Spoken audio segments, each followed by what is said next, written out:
Well, thank you all for coming tonight. My name is Angie Martin, and I'm the Executive Director of the Skamania County Chamber of Commerce. And we're very excited to be co-hosting the event this evening with the Skamania County Democratic and Republican parties. I really enjoyed working with them. We had a great time organizing this event, and I feel like it was a really great example of good collaboration between the parties. You know, we all have different viewpoints, but we're all committed to the good of Skamania County, so that's why we're all here. All right, good evening. Thank you, everyone, for being here. This is an important event. We want to make well-informed decisions, so we appreciate the effort that you've put out to be here tonight. Thank you. So, right now we're going to give each candidate 2 minutes to introduce yourselves.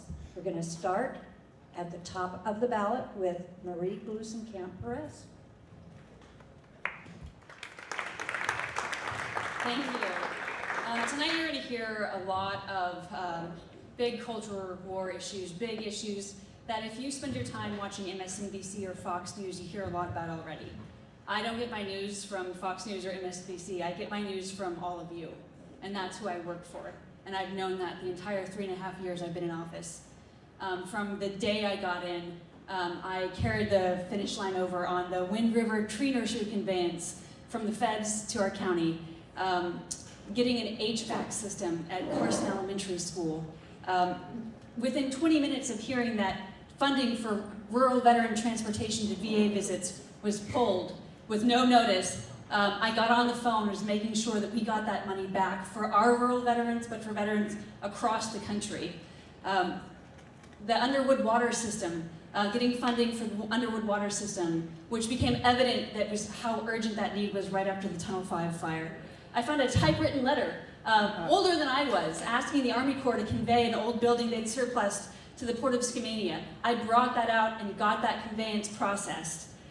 Sea lions. How many mailers have all of you gotten about sea lions in the Columbia? You don't need mailers because you can't hear yourself think sometimes on the river over the barking of these invasive sea lions. Today, the President came out in support of my bill to expand lethal removal for sea lions on the Columbia River by our tribal partners.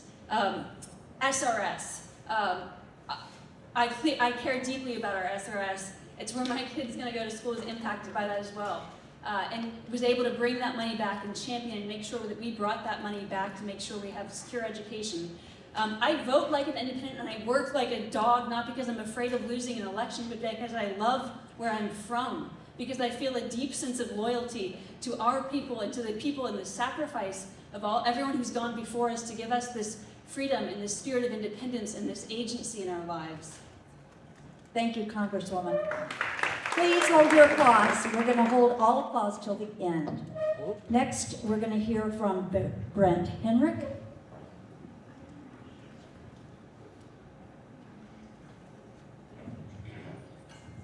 Well, good evening, Skamania County. I am Brent Hennrich. I am running to represent you in the 3rd Congressional District.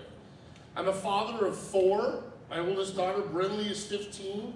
My second child, Addison, was born and passed the same day in 2012. My son, Braden, is 11, and my daughter, Brinley, is 7.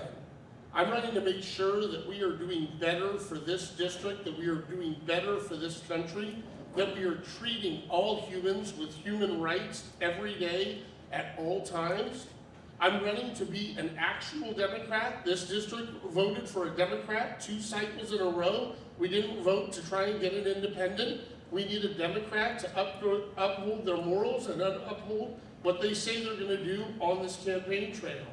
I'm running to make sure that we're holding the current administration accountable, because right now we have an administration that is doing anything they want, whenever they want, and that's unacceptable.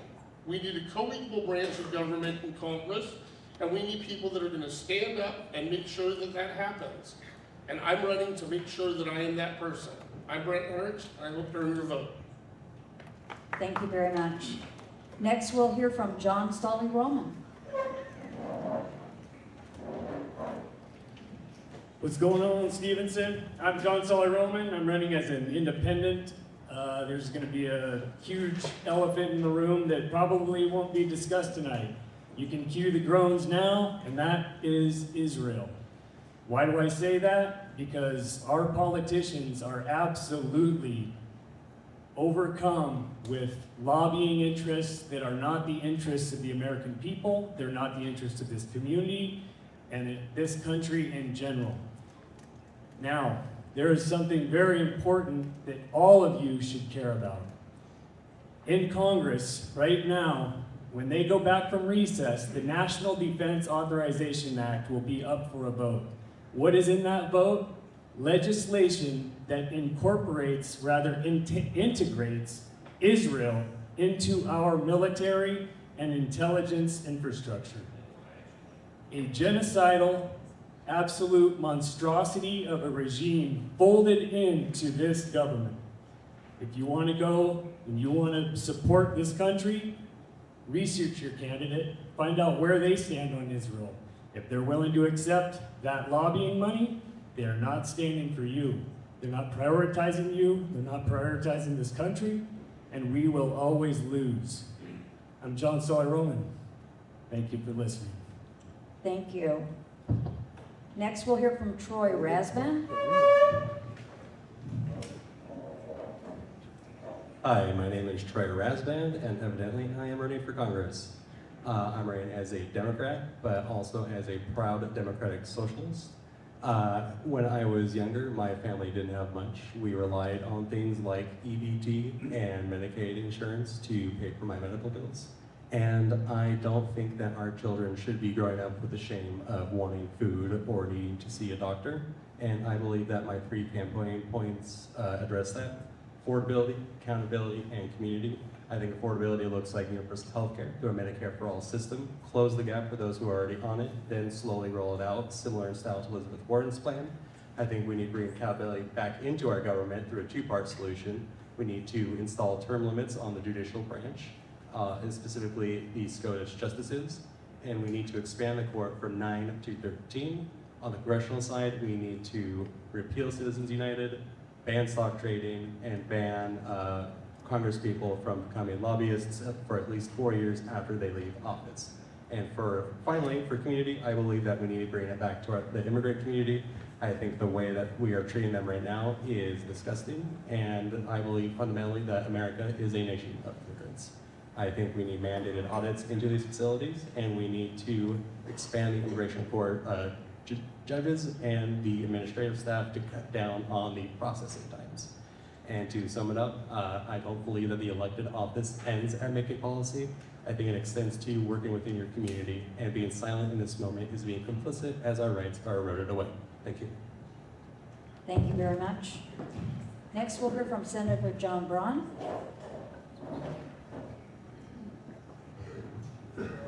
Well, thank you. My name is John Braun. Thanks for being here this evening. So I'm going to tell you a little bit about me. I'm a veteran. I went to school on a Navy scholarship. That and working nights got me through school. Commissioned in the U.S. Navy since 7 years as a submarine officer in the U.S. Navy. Went to grad school, and my father convinced me to come back to Washington and take over our family business, small business at the time, about 25 folks. We built specialty emergency vehicles. So we work for fire departments, police departments around the state and now around the country. We've grown that. We now have almost 350 family wage jobs built right here in Washington, right here in rural Washington. I understand what it takes to compete in business, what it takes to build jobs that support families long term. I'm committed to applying that experience to Southwest Washington, to our state and our country. I'm also a state senator. I've served as a citizen legislator for the last 14 years.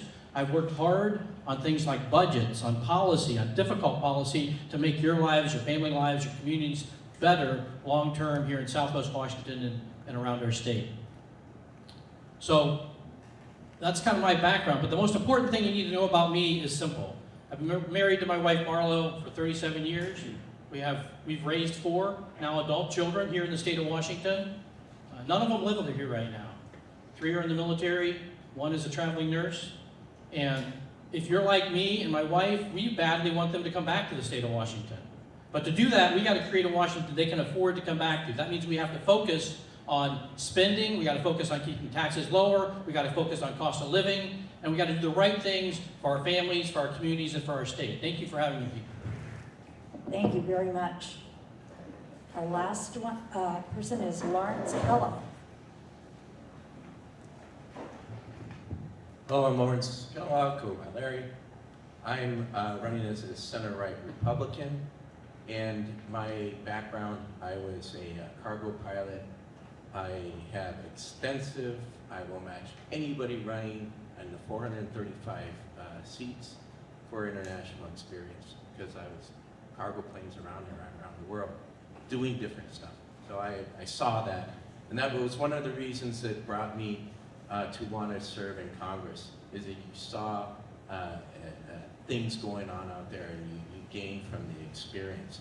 And I want to, and then also, nobody knows me, knows who I am or what, anything about me. I did get an MBA from an accredited school, so it's a Harvard textbooks we use, so I did that too. So I think that kind of qualifies me, even though people said I'm not qualified. And the other aspect on this going forward is, do you want a Democrat in Congress or do you want a Republican vote? And I'm going to be a solid Republican vote, not MAGA. I'm going to stay away and avoid that. And if you go because if you go Democrat, you're going to see them sliding towards socialism. In Clark County, the Democrats, they changed their website. They were talking socialism probably last fall, and then they swapped it around. It comes around a bit moderate. So if you go with me on this, I go in as a non-committed Republican, and that means that that would hold people in line, if you know what I mean. The other aspect is I'm looking for a good business climate integrated in the 3rd District. In California and Oregon don't want their successful businesses, send them here, we want them. This is a state where people possessed with entrepreneurial animal spirits can be with their peeps. Right, thank you. So we have 2 questions for each of these Congressional District 3 candidates. So we'll start again in ballot order. So here's the first question. Do you support the Save America Act? Why or why not? And we'll begin with Congresswoman Marie Gluessenkamp Perez. Okay, so I really want to clarify here. I fundamentally believe that only U.S. citizens should determine the outcome of U.S. elections. There's been a real switcheroo here. There has been the SAVE Act for the last 4 years moving through Congress, supported by Chip Roy. And fundamentally what that did was a whole bunch of stuff, but if you lift the hood open on there, what you'll see is that it includes an attestation clause. If you live in a rural community, if you've changed your name, you can't get your birth certificate, you can sign an affidavit that says that you are a U.S. citizen with the right to vote. And so that is just an affirmation of the current law, saying that U.S. citizens determine the outcome of U.S. elections, which I agree with. So I voted for the SAVE Act 3 times now, and had a lot of actual death threats because of that. But I believe that only U.S. citizens should determine the outcome of our elections. Now they've swatched it to the Save America Act. The Save America Act is fundamentally different because that is about demonstrating your citizenship every time you vote. It requires the federal government to establish socialized photocopying services so you can photocopy your driver's license and include that with your mail-in ballot. Anybody think there's a problem with that? Does that feel like a security risk to anybody? Because it feels pretty wacko to me. So I was very comfortable voting against the Save America Act and very comfortable voting for the SAVE Act. So wanted to clarify the difference between those 2 things. Neither political party has a whole lot of incentive, in my view, of illuminating the fact that the SAVE Act included the attestation clause, because they want to make it big, make it angry, talk about all the crazy things that were in the bill that were ultimately remediated by the attestation clause. Thank you. Thank you. All right, same question for Brent Hennrich.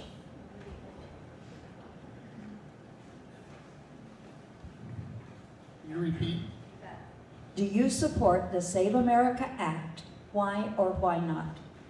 I do not support the Save America Act. I don't support what was formerly the SAVE Act. To pass a law to simply say people think something's happening, so we're going to pass a law to make them feel better, just clutters federal law.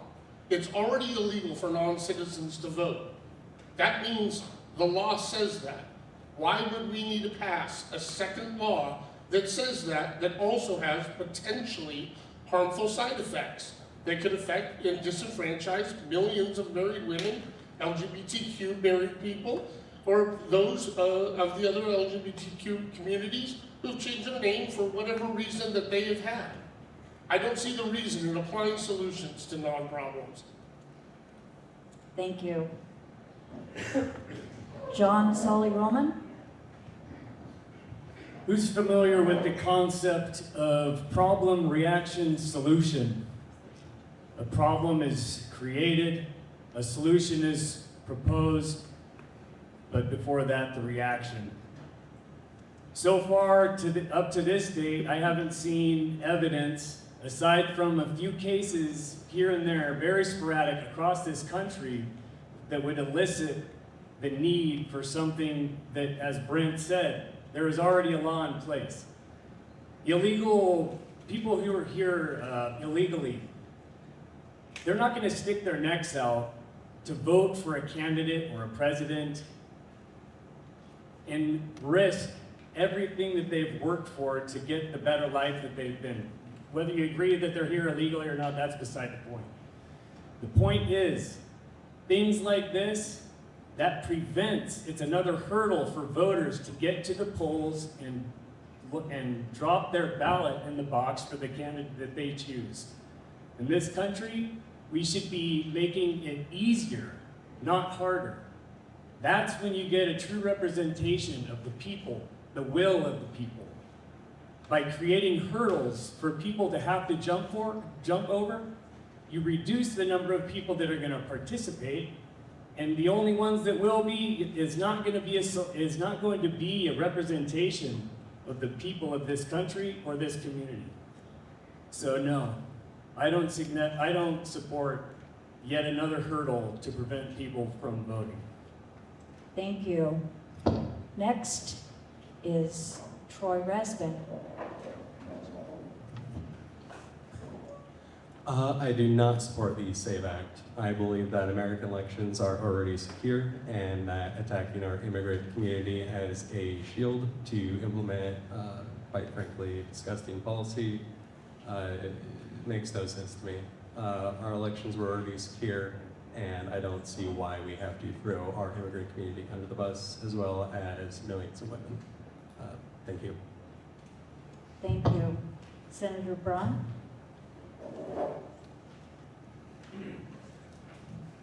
Thank you. So actually I agree with Marie on this one to a certain extent. I support the SAVE Act, but I come to a different conclusion on Save America Act. I do agree we've added things that we don't need in there. The fundamental question here, the question that about 80% of Washington citizens, about American citizens agree with, is that we should have some reasonable form of voter ID. And that's what we're really talking about. Now, I think the Save America Act has added things that aren't necessary, that may complicate things, but I also have faith in the process, that in the end, we'll get to a bill that does the thing that the American people want without the extra thing. So I would vote for it, and I get tired of some of the fear-mongering. We have several examples around our country. You talk about federalism, the experiments of individual states. We have states who've put in place voter ID, and all the fear-mongering that's going to keep people from voting, it's going to slow down voter rolls, have not happened. Voters are still voting. This is not that complicated. It means you have to use your ID as part of the voting process. We have the technology to do that. We have an enhanced ID here in Washington State. You use your ID when you fly. You use your ID when you pay your utility bills. Or we use our IDs, I bet everybody here uses their ID once or more times per day. That we should use some sort of voter ID to identify who's voting is not beyond the pale. We shouldn't fear-monger. This is something that has been done and can be done effectively and assure folks around our state and around our country are getting the chance to vote. Thank you. And Lawrence Kellogg.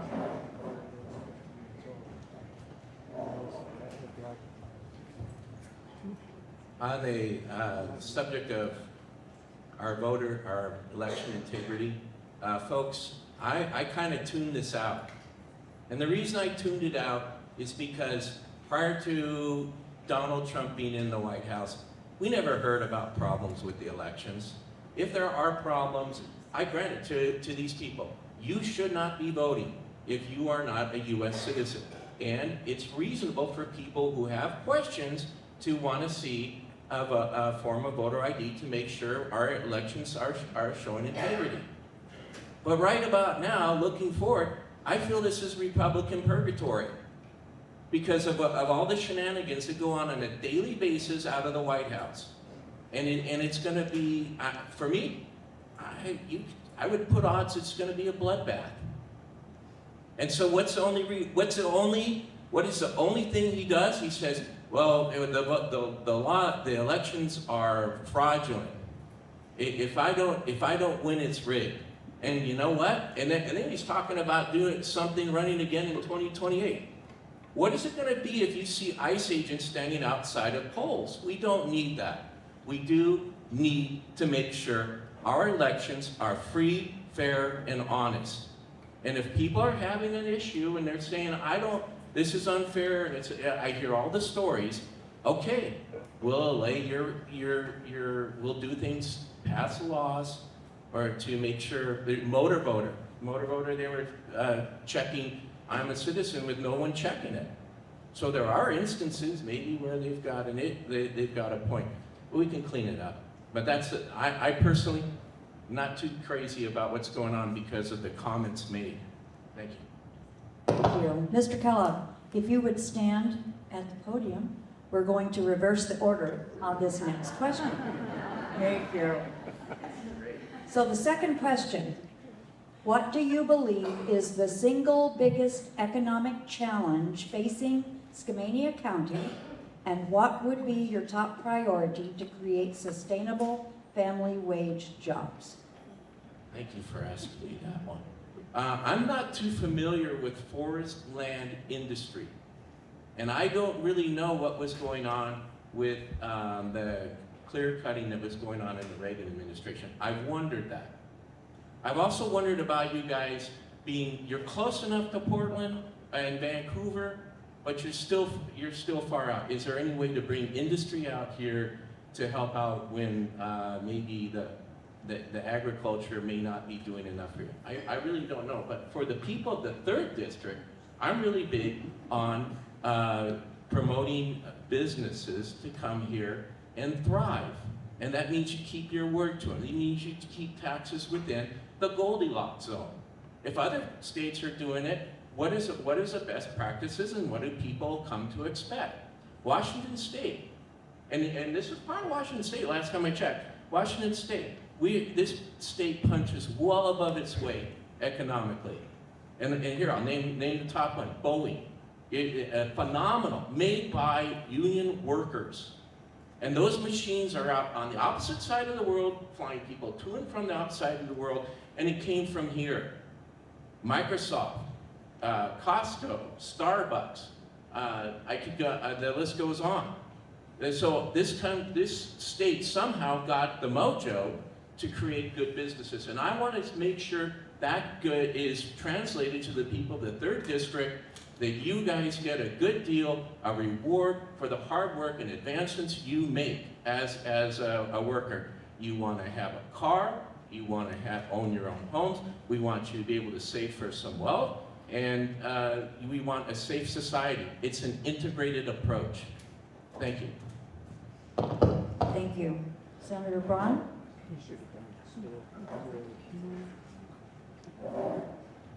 Well, thank you. I'm going to talk about this in 2 parts. One is the threat to our state is present here in Skamania, and I'm going to talk about that. A little history lesson. I had the good fortune when elected to the Senate, we had a majority, Republican majority in the Senate. We had 5 years of majority where we insisted on balanced budgets, lived within our means, no new taxes, no new regulation, a fairly light touch on businesses. That was from 2013 to 2018. In 2018, Washington State writ large had the best state economy in our country.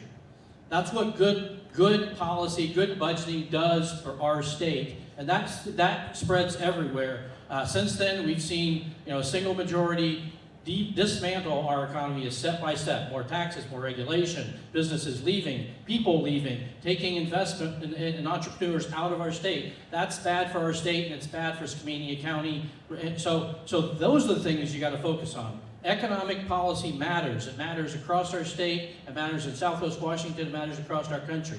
For Skamania in particular, as I've talked to folks around Skamania, I don't think there can be much question. The biggest economic impact in Skamania County has to do with the timber industry. The effects of litigation, the effects of environmental extremism, the effects have both had a negative impact on the timber industry and, frankly, has caused more environmental damage in terms of forest fires, carbon pollution. All these things go together. So if we could do one thing to improve Skamania County, we would improve the process so that we can effectively, environmentally log in the national forest. That would be a huge boon to Skamania County and also to Washington State. So that's where I would start. Thank you.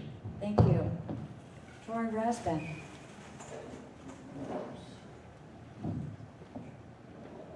Yeah, so I've been traveling the district pretty heavily these past few weeks, and I've gotten a chance to speak with voters from Gluesenkamp, Longview, Lewis County, Cowlitz County, and I've asked them, what their top concern is, and it is usually jobs. And what I hear most of the time is that they want their timber jobs. They want it secured, they want more jobs for them, their kids, and so on. One of my policies is the Green New Deal as a policy architecture. And quite honestly, it is perfect for the Pacific Northwest, and it is actionable. Timber jobs are there for you, but renewable energy jobs with wind turbine production and solar panel energy production is a job for you, your kids, and your grandchildren. Those are not going to go away, and it's not going to take decades to grow back, and we don't have to sacrifice our national forest. I think this is completely doable. We should have been doing it 20 years ago. The next best time would be today. And I do think that it would guarantee good paying union jobs. Thank you. Thank you. John Saulie-Rohman. So once again, in my view, we fail to identify the real problem here. Obviously, we are all concerned about our families, the ones we love, making a living wage that we can support our kids and we can enjoy our lives. As we commit billions upon billions of dollars, in fact, in this upcoming National Defense Authorization Act, a total of $1.5 trillion is expected to be committed to the defense of this country. Now, whether you agree with that or not, that does not belie the fact that we don't have the funding for that. So what happens? That goes right up to our national debt, which is already pushing $40 trillion. And when you increase that national debt, your dollar is worth less. Your labor is worth less.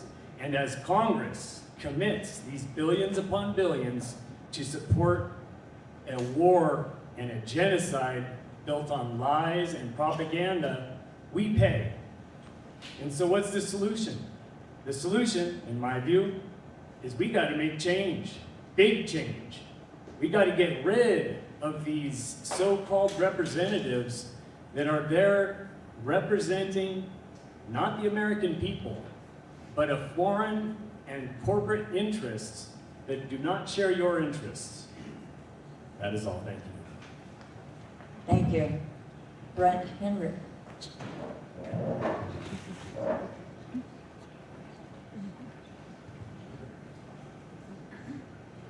We all have family. We all have those people in our family who aren't actually our family, but we call them uncle this or cousin that because they've always been around. I was raised by a wonderful mother and father, but we had very close family friends who, in my early adult life, became like second parents to me. And Jim Page was a lumber broker, and he built mills, and he built, he built mills, and he sold mills, and he dealt through all parts of the logging industry. We need to continue sustainable forestry, and we know that Skamania County needs that. I've been around that my whole life, but we also have to know that we have to transition. I want to make sure that in the short term, that the federal government is making sure that logging is available so those jobs can continue. But we have to look to the future when it comes to what we're using our timber for. If we're using it for building, those are great things. But using it as an energy source, we need to transition away from that, and we can create new jobs there. We also need to make sure that we are lifting the tax burden off of the working class, and then we're taxing corporations and the rich and making them pay their fair share. Because right now the working class is carrying too much of the weight. I want to make sure that we're also working to get to universal health care, that we're investing in rural infrastructure for rural health care infrastructure, that is going to lift another weight off of the people of Skamania County and all counties in the 3rd. I'm Brent Hennrich, and I'm moving to earn your vote. Thank you. Congresswoman Marie Gluessenkamp Perez. So my mom is from Forks, Washington, and during the spotted owl crisis, everybody in my family lost their jobs. A lot of people in my family ate because their daddies were good fishermen. And so when we talk about what has been the economic interest of Skamania County, we grow trees here. And let's be very clear about what the replacement is for trees. It is petroleum-based plastic. So while we're making it harder and harder to have a timber economy where people have agency and skill and pride in their work, we are importing oil from Saudi Arabia. What is going on here? What kind of business, what kind of sense does that make to reach a carbon zero platform by shutting down mills and replacing them with plastics? Now obviously, not everybody wants to, not everybody's gonna work in the woods, all right? You can't all be so lucky. Some of you gotta sit in air conditioning. I understand that, but the economy that's built when we have skill and agency and self-determination, that's what we want. Not handouts that are predicated on who's in power, but actual skill and power embedded in ordinary people, where you're not working 3 jobs. Right now we have an economy where you have 3 jobs or 3 houses. And that's not right. We can't keep going down this path. Running our auto shop, I gotta tell you, I lost a mechanic a few months ago moving to Idaho because he could afford rent there, because he could buy a house there. The housing shortage here, the cost of living here, the tax burden here, the ability to raise a family and see your kids at night, not work in Grubhub, that all matters to a deliberative democracy and rebuilding it. We cannot also, we don't want to be in an economy where we're a raw material pass-through, where we're sending our best logs overseas along with the jobs so they can mill them over there. We want those jobs here where we can see it and feel it and have that work and the confidence that it's not a child being exploited somewhere else, but these are family wage jobs again. We can't keep having our timber sales tied up in a 20-year lawsuit. What corporation can afford to have a timber sale in litigation for 20 years? The biggest ones. We need more players in this, not less. Thank you.